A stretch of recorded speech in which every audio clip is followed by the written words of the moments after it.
The one thing that I really enjoyed about the first False Awakening class is you really kind of laid the foundation for where everything's at. And one of the things you talked about in that class is how there's actually 12 gods.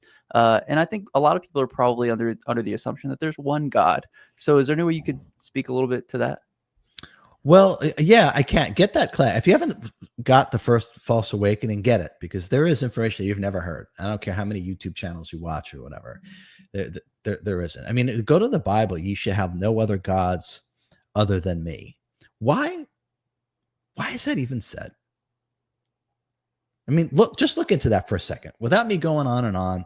Get that class. I'll probably talk a little bit about that in the new False Awakening. Just think about that statement. Why was that so-called God so concerned about not having other gods? Why would you even say that? I mean, doesn't it even imply that there are others? Right? Otherwise, why would that statement ever be uttered? Why would it ever be recorded? Why would it ever be passed down? Right?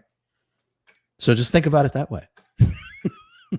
That's really good. I've never thought about it like that. Okay, sweet. So, yeah, you talked about, 12 gods. Now, do these 12 gods relate to like Greek mythology at all? Because I know there was 12 gods in Greek mythology. Well, yeah, it's all related. So, I mean, the number 12 is the number of completion. That is the number. And again, that's the thing that Tesla, that's that last thing when he was talking about immersing himself into the very seed or fountain of all wisdom, of all knowledge. And I feel he definitely dipped in there. I think he still feels that he didn't reside there, if that makes sense. But that's because 12 was missing. It's not 369, it's 36912. It's 36912. And then after 12 is a continuum, which rolls you right back in and you start again. And this is a whole bunch of other things that I talk about in some of the classes and courses that I teach. But what was your question? Just the secrets to the universe, if you have them. Well, yeah, I kind of feel like the secrets of the universe actually are in the books, and they are in the classes and the courses. I think in the introduction you actually said that this book contained some of the secrets of the universe. Yeah, so.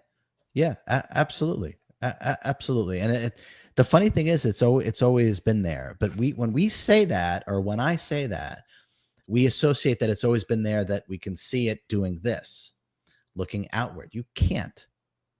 That is not what I mean. Your physical sensory perception is such a limited bandwidth of what is. And remember, everything that you see is an outward projection that comes through you. And the multiverse itself is literally within you. And based upon what frequency you're in, it's still coming through you. So think about what I'm saying. Right? So when we're in the fourth frequency and fifth frequency, it's still a projection that's coming from within you and projected outward. And we're now experiencing that aspect of ourselves. There are many rooms in my Father's house. I mean, that's what he was talking about. He said it that way. I say it this way. We're saying the same thing with a very similar perspective. Very similar perspective.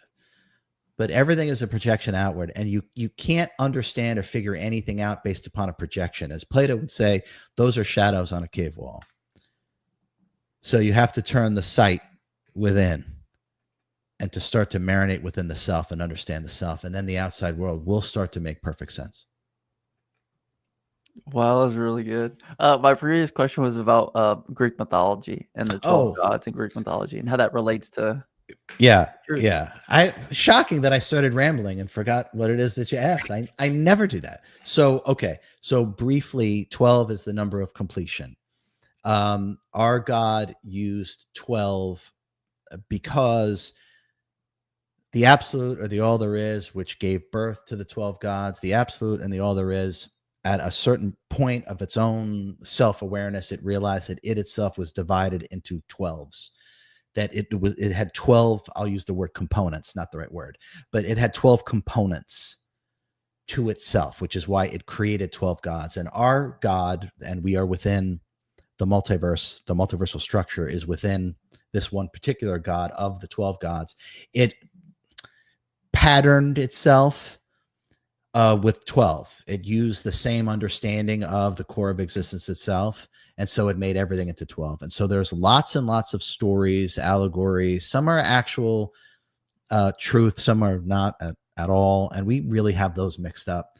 For the most part, the ones that we think are actual are the stories and allegories, and the ones that we say, well, that clearly didn't really happen, that's an allegory. No, it's only the other way around, which just goes to the complete inversion and perversion of what we are into lower consciousness rather than using our higher consciousness. And we would understand that things really here are the absolute opposite. But 12 is the magic number. 12 is the number of completion. And so we see so many things are based upon 12. Our God used 12, and we have kind of patterned ourselves after it. 12 is almost in everything. And now you know the reason, because existence itself, the absolute of the all there is, realized that it itself had 12 components to it. Wow. A dozen, 12 months in a year, a lot of things have 12. I can't think of any more, but off the top of my head. A few more than that, but I'll yes, have a list for the next